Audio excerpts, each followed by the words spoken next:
이 자리에 모여 있는 우리는 어떤 특정한 신을 섬기는 자로서 그분을 참 신이라고 믿고 예배합니다.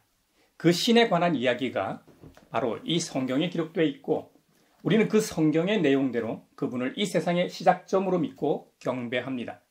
과학자들 중 많은 사람들이 우리가 믿는 인격적인 신을 믿지도 인정하지도 않습니다.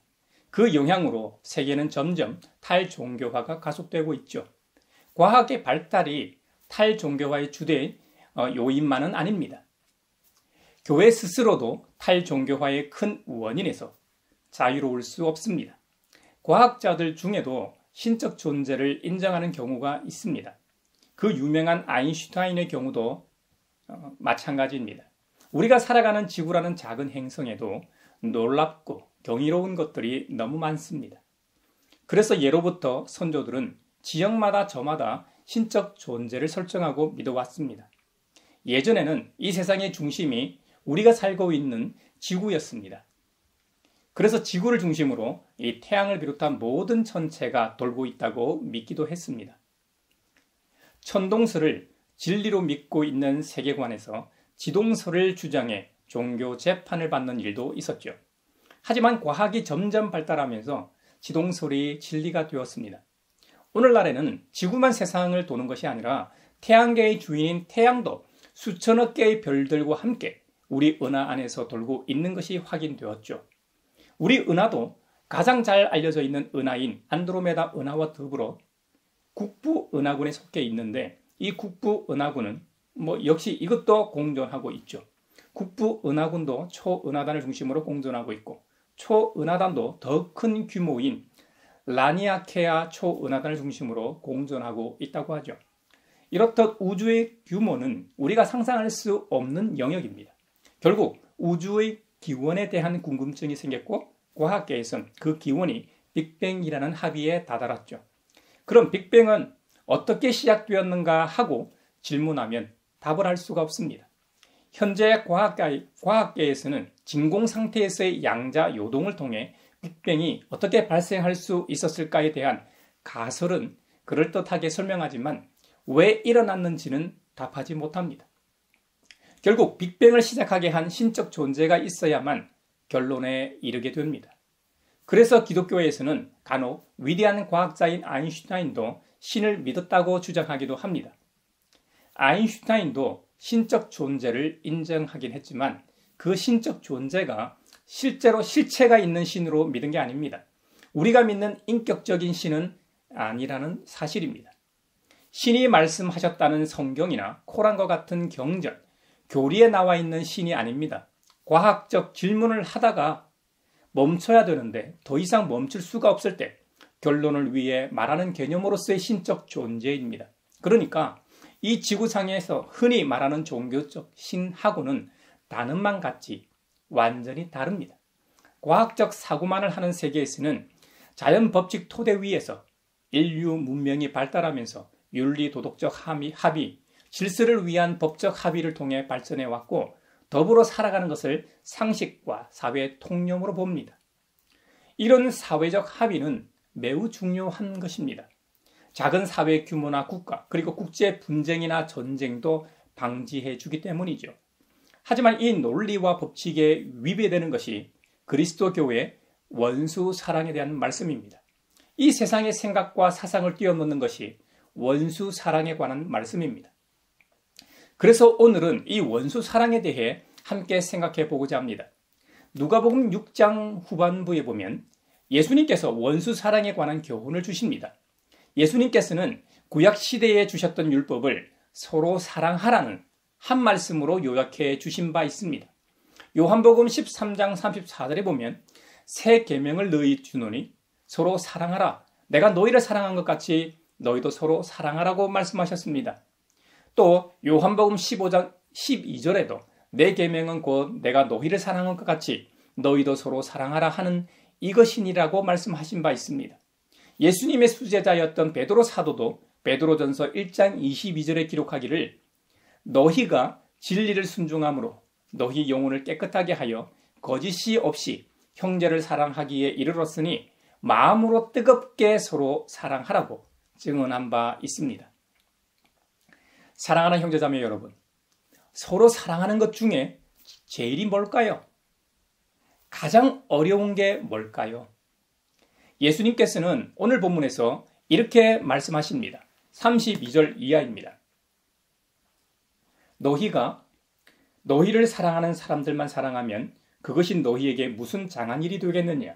죄인들도 자기네를 사랑하는 사람들을 사랑한다. 너희를 좋게 대하여 주는 사람에게만 너희가 좋게 대하면 그것이 너희에게 무슨 장한 일이 되겠느냐? 죄인들도 그만한 일은 한다. 도로 받을 생각으로 남에게 구워주면 그것이 너희에게 무슨 장한 일이 되겠느냐? 죄인들도 고스란히 되받을 요량으로 죄인들에게 구워준다고 말씀하셨습니다. 맞는 말씀입니다. 저와 여러분을 포함해서 일반적인 모든 사람들이 자신에게 호의적이고 자신에게 좋은 말을 하는 사람에게 화를 냅니까? 아닙니다. 아무리 악한 사람이라고 해도 잘해주면 마음이 누그러뜨려지고 그 순간만은 갑자기 선한 사람이 됩니다. 베드로 사도의 권면처럼 거짓없이 마음으로 사랑하면 그 순간은 착한 사람으로 변하는 것이 인지상정입니다. 아침 출근길에 대중교통을 이용해서 이동한다고 한번 생각해 보십시오. 우리 아이나 몸이 불편한 부모님을 모시고 가는데 누군가 자리를 양보해 주면 어떻습니까? 내 자신이 몸이 아파 창백한 얼굴로 식은땀을 흘리며 서 있는데 누군가 자리를 양보해 주면 어떻습니까? 고맙고 마음이 따뜻해집니다. 그러면 나도 그 영향을 받아서 다른 사람들에게 그 기운이 남아있는 동안에는 나에게 선의를 베푼 사람처럼 행동하려고 합니다. 실제로 그런 사례는 우리 모두가 살아가면서 많이들 경험한 사실이라 우리 모두가 정인이라고 해도 과언이 아닙니다. 이것이 사회의 통념입니다. 남에게 대접받은 대로 하려고 하는 것이 이 세상의 원리라는 것이죠. 한 명도 빼지 않고 모두가 그런 것은 아니지만 대부분의 세상 사람들이나 세상의 기준과 사상은 거기까지입니다. 하지만 성경은 그렇게 정언하지 않습니다. 우리가 믿는 예수님께서는 거기서 더 나아가야 한다고 말씀하십니다. 앞서 요한 사도와 베드로 사도의 기록을 통해 예수님께서 서로 사랑하라고 말씀하셨다고 했습니다.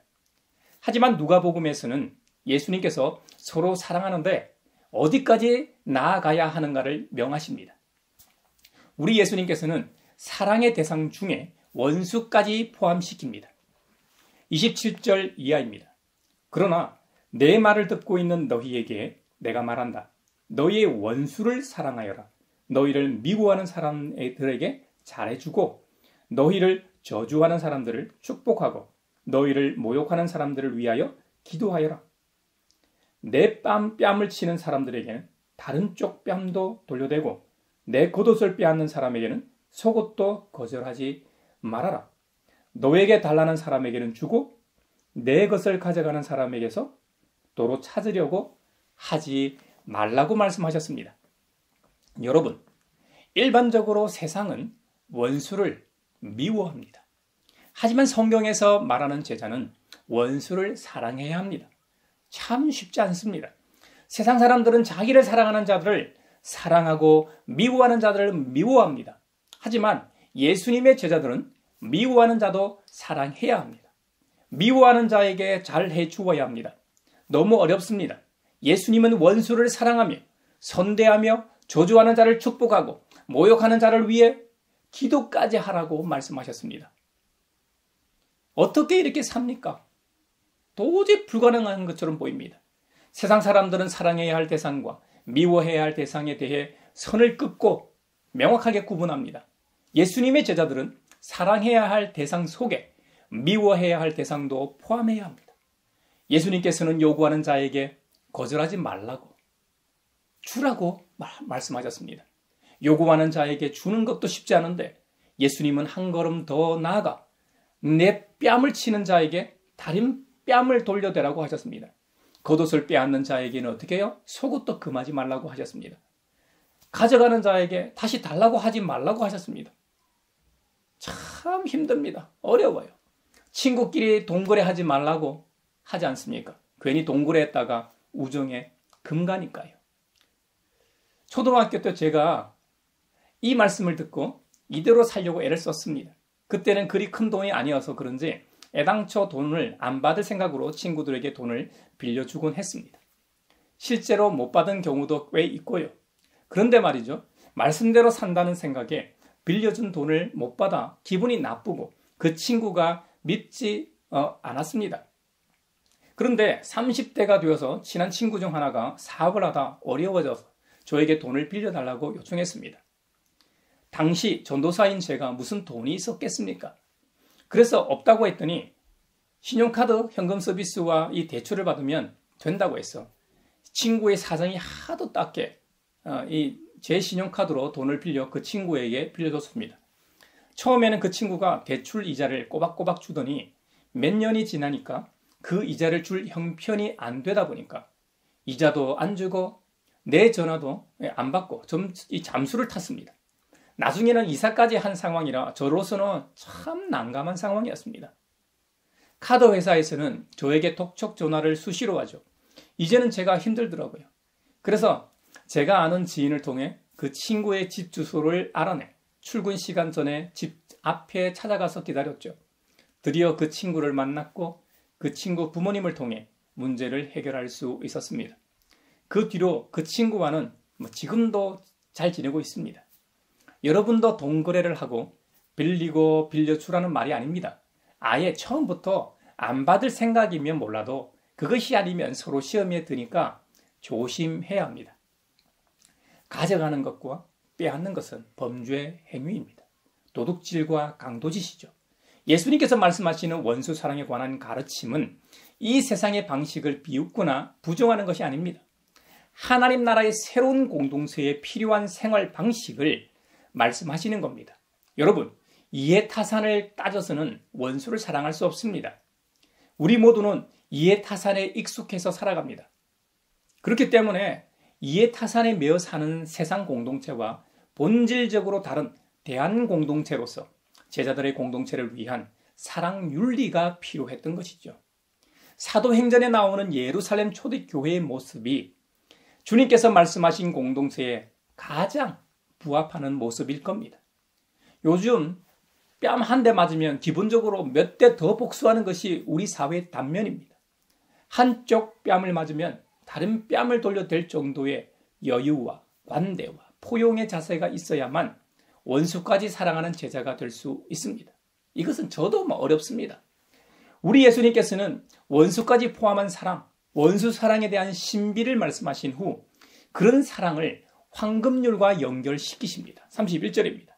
너희는 남에게 대접을 받고자 하는 대로 뭐라고요? 남을 대접하라. 무슨 말입니까? 우리 모두는 본능적으로 남에게 대접받는 것을 더 좋아합니다. 그것처럼 스스로 남에게 대접을 받고자 하는 그대로 남에게 해주는 것이 원수까지 사랑하는 비결이라는 말씀입니다. 아주 간단한 일례로 왜 요즘 전화를 안 하지? 하지 말고 먼저 전화하면 됩니다. 왜 안 찾아오지? 하지 말고 먼저 찾아가면 됩니다. 상대가 격려나 좋은 말보다 비판만 한다면 내가 먼저 격려하고 좋은 말을 하면 됩니다. 이런 것이 일상에서 우리가 쉽게 실천할 수 있는 원수 사랑의 모습들입니다. 우리 사회나 이 세상이 아무리 삭막해져도 보응의 원리는 작동하기 마련입니다. 용서하면 용서받고 비판하면 비판받는 법입니다. 그래서 주님께서도 남을 비판하지 말라고 하셨습니다. 그리하면 하나님께서도 너희를 비판하지 않을 것이다. 남을 정죄하지 말라. 그리하면 하나님께서도 너희를 정죄하지 않으신다고 하셨습니다. 그리고 남을 용서하라. 그리하면 하나님께서도 너희를 용서하신다고 하셨습니다. 할렐루야. 무엇보다 우리 하나님께서 원수 사랑에 대한 상을 주신다고 하셨습니다. 38절입니다. 남에게 주어라. 그리하면 하나님께서도 너희에게 주실 것이니 되를 누르고 흔들어서 넘치도록 후하게 되어서 너희 품에 안겨 주실 것이다. 너희가 되질하여 주는 그 되로 너희에게 도로 되어서 주실 것이다. 아멘. 원수까지 사랑하면 하나님께서 넘치게 갚아주신다고 약속하셨습니다. 할렐루야. 우리가 원수까지 사랑하면 세상 사람들은 우리에게 아무것도 갚아주지 않을 수도 있습니다.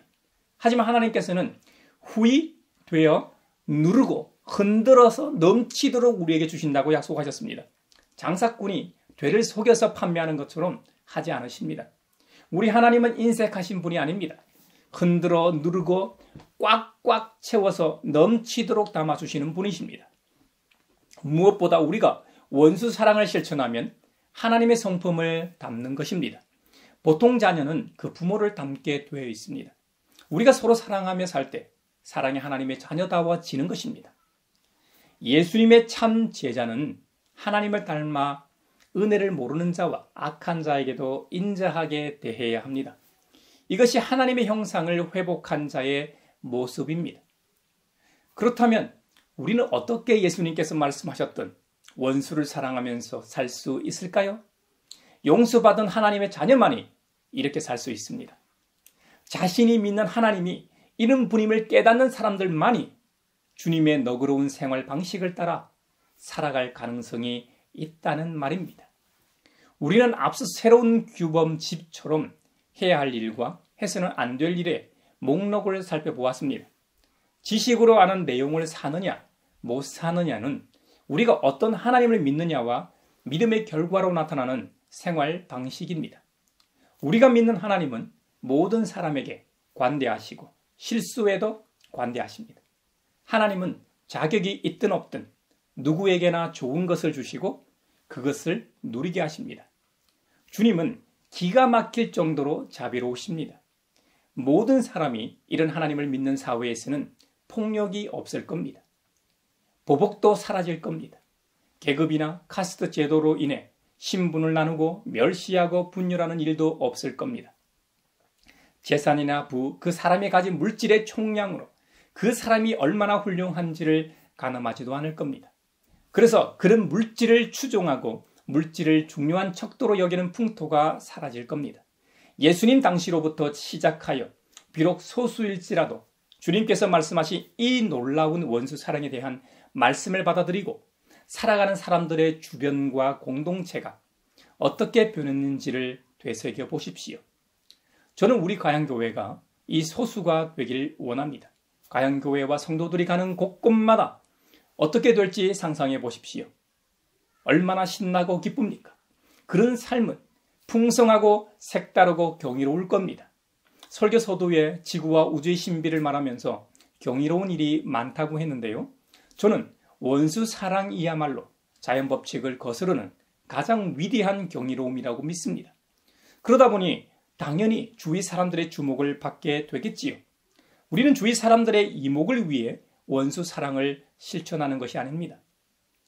우리 예수님께서 몸소 말씀하신 대로 행하셨기 때문에 우리도 그분의 제자로서 행하는 것입니다.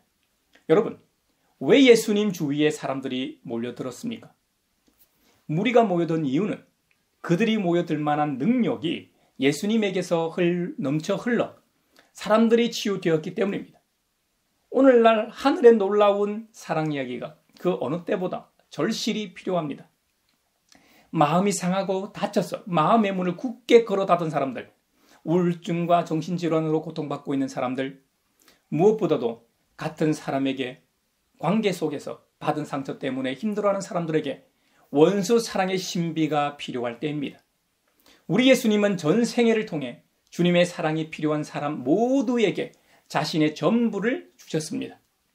주님의 풍성한 아량이 주님께서 만나는 사람과 환경에게 차고 넘치게 사셨습니다. 예수님께서는 누군가 뺨을 치면 다른 쪽 뺨도 돌려대라고 하셨죠.